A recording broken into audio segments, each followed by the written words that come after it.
gerbiami svečiai, mieli Vietungės gimnazijos bendruomenė. Gyvenime svarbiausia yra žmogus. Laimingas, ramus, saugus. Žmogaus sauga šiandienos pasaulyje tapo ypač svarbia. Todėl šiandien mes susirinkome į netradicinę pamoką, į civilinės saugos pamoką, kurią pradėti kviečiu Lietuvos Respublikos vidaus reikalų ministrę, Seimo narę ir buvusią Vėtrungės gimnazijos mokinę Agnę Bilotaitę.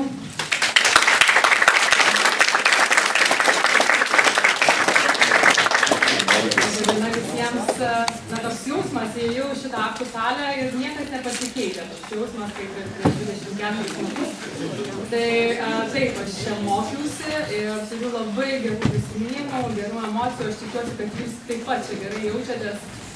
Ir aišku, šiandien mano tikslas ne tik apsilankyti savo mokykloje, kurią aš baigiau, kuri man daug davė. Bet matyt, šiandien turiu kitokią misiją. Šiandien esu čia jau kaip vidaus reikalų ministrė. Ir esu šiandien savo gimtajame mieste, savo mokykloje, su labai svarbia misija. Ir tikriausiai žinote, kokia šiandien pasaulyje situacija, kas vyksta pasaulyje, kokie saugumo dalykai iššūkiai, tai yra karas Ukrainoje vyksta. Mes turime pasienį su Rusija, turime su Baltarusija ir tikrai negalim pasakyti, kad galime jaustis saugus.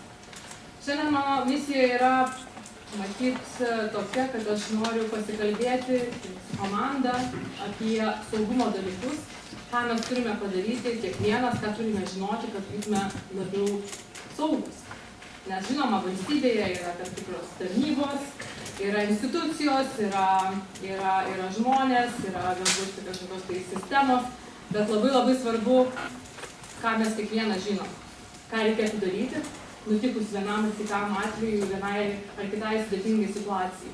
Aš labai linkiu, kad mums tų situacijų neatsitiktų, noriu palinkėti, kad taip nenutiktų, bet kaip sakau, ruošdamasis kažkam, taip turi visą laiką padaryti viską, kad tai nenutiktų. Tai aš manau, kad investuokim tai, į tą žinojimą, į tą pasirengimą, žinojimą, kur pasislėpti, jeigu, pavyzdžiui, būtų kažkoks tai atvejis, kur artimiausia priedanga, kas yra iš gyvenimo krepšys, šiandieną bus pristatyta, kas tai iš viso yra, kas yra šeimos planas, ką kiekvienas savo šeimoje turite aptarti.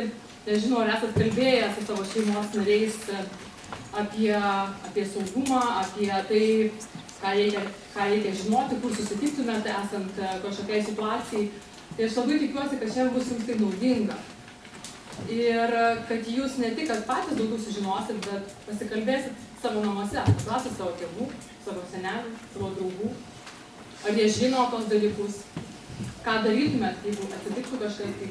Nes, žinot, niekas už mūsų nepadarys tokių dalykų.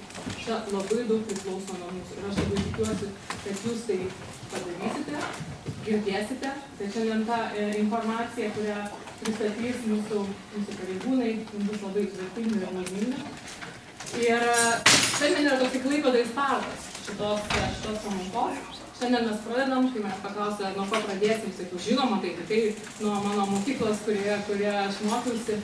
Ir labai tikiuosi, kad visos Klaipėdos mokyklos, ugdymo įstaigos panašius tokius formatus taip pat turės.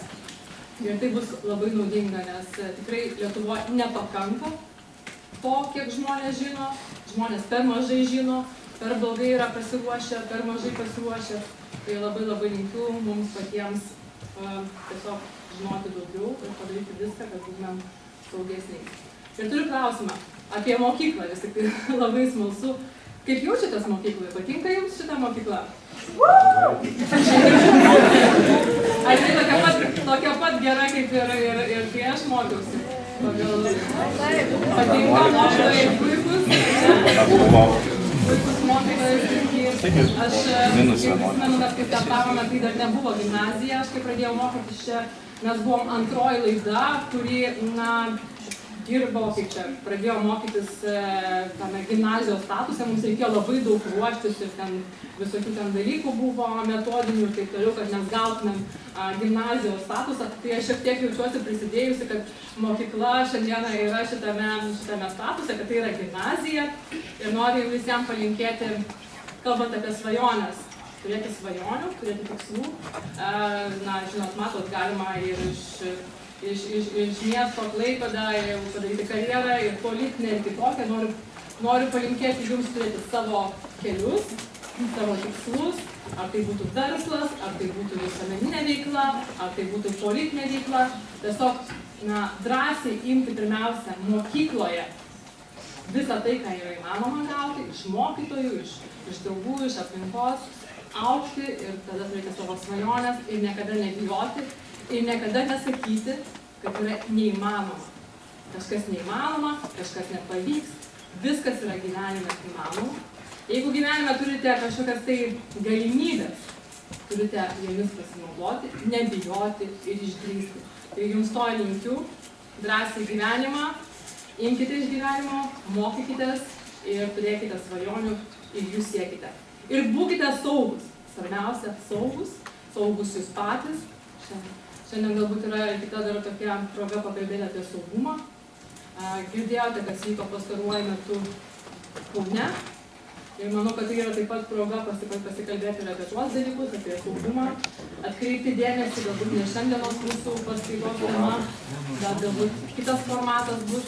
Labai kviečiu pasikviesti bendruomenės pareigūną, policijos bendruomenės pareigūną, pasikalbėti apie saugumo dalykus, nes tai taip pat svarbu. Ir būkite saugus visur, visada, ir kad Lietuva būtų saugi. Tai sėkmės jums kuo didžiausios.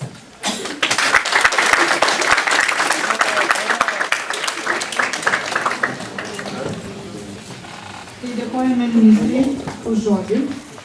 O dabar norėsiu perduoti estafetę Lietuvos Respublikos vidaus reikalų priešgaisrinės apsaugos ir gelbėjimo departamento prie vidaus reikalų ministerijos darbuotojams. Tai mes turime Klaipėdos priešgaisrinės gelbėjimo valdybos civilinės saugos skyriaus vyresnįjį specialistą Stanislavą Kučinską ir jo komandą. Tai kviečiame čia.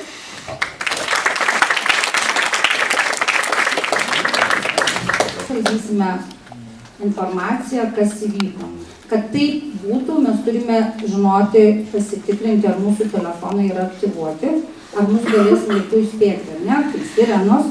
Jeigu mes jas girdime, bet kiti gyvena tokioje teritorijoje, kur negirdi, tai tada lieka vienas variantas telefonų žinutės, kurias nebūtina, nereikia perskaityti ir numesti, ar ne, arba dažnai aš žiūriu, teko pastebėti, mes iki traukinį važiuojant, supipsėjo ten pranešimas, kaip tik artėjo uraganas, ne uraganas, atsiprašau, stiprus vėjas, ir girdžiu, man atėjo, ir šalimai sėdėjo du vaikinai, tokie kaip jūs, pasižiūrėjo, nubraukė ir numetė telefoną.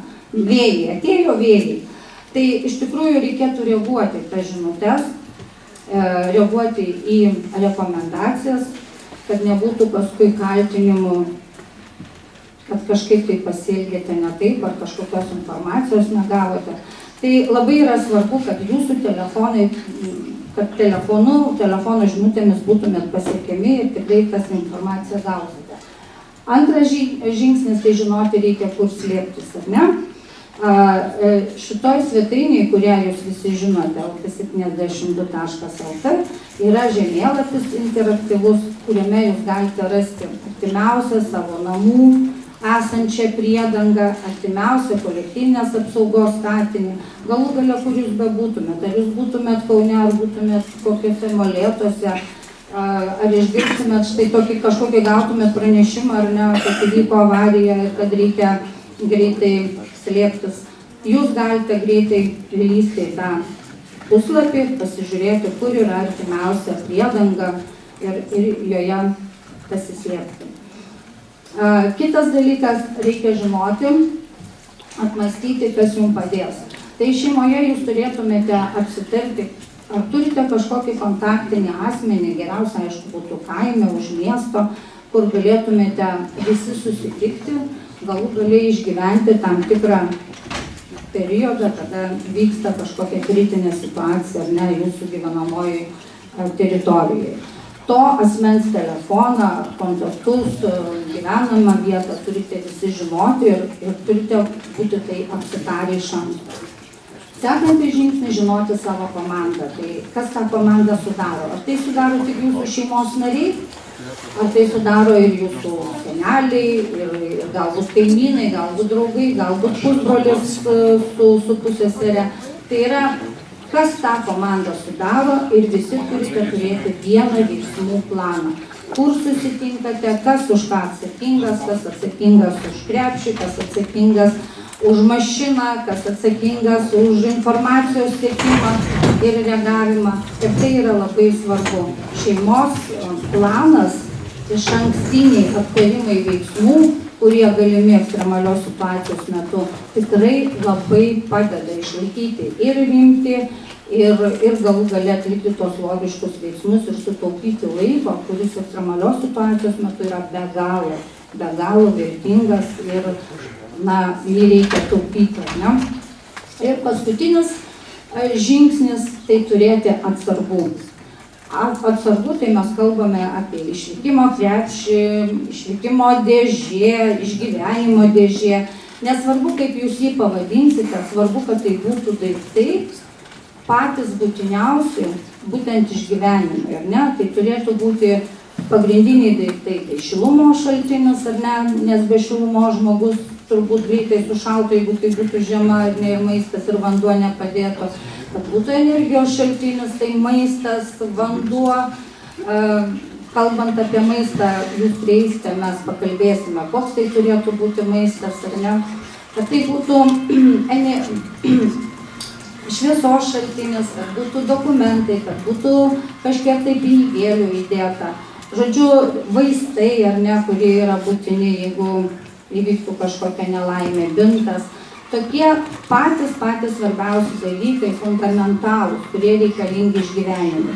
Visas kitas turinys krepšio, tai jau priklausytų nuo jūsų įpročių, nuo jūsų pomėgių, nuo jūsų poreikių. Kiekvienas galite dėliotis jį skirtingai, bet pamatiniai tokie svarbiausi dalykai tai yra visiems bendri. Ir kai jūs turėsite galimybę, prieisite, pasikalbėsime, ar ne, kas jūsų manimų svarbu, kas nelabai, kiek jūsų manimų reikėtų turėti vandens, o gal turėti nesinešti ten 6 litrus ar 12 vandens, gal geriau pasiimti vandens filtrą, ar ne, kur Lietuva vandenų kraštas, galbūt mes galėtume prie kažkokio upelio prieėję pasisemti, tarkim, man tai labai sunku nešiotis tiek vandens, ar ne, jeigu aš esu viena. Tai variantų yra visokiausių. Svarbiausia, kad jūs turėtumėte visi tą krepšį savo šeimoje, visi žinotumėte, kur jis yra ir kas už jį atsakingas, kas paimtų jį nelaimės metu, ne? Kad nepultumėt visi namo grįžti, o būtent kažkas tai vienas vyktų namo ir paimtų tą išgyvenimo krepšį. Vandenį tiek daug, ar ne, kad būtų tolygus svoris, aš išdėliočiau į skirtingas. Čia ką, vieni, va čia, pavyzdžiui, 100 kiaulienos, kad aš sakysiu, niekada gyvenime, ir individualų,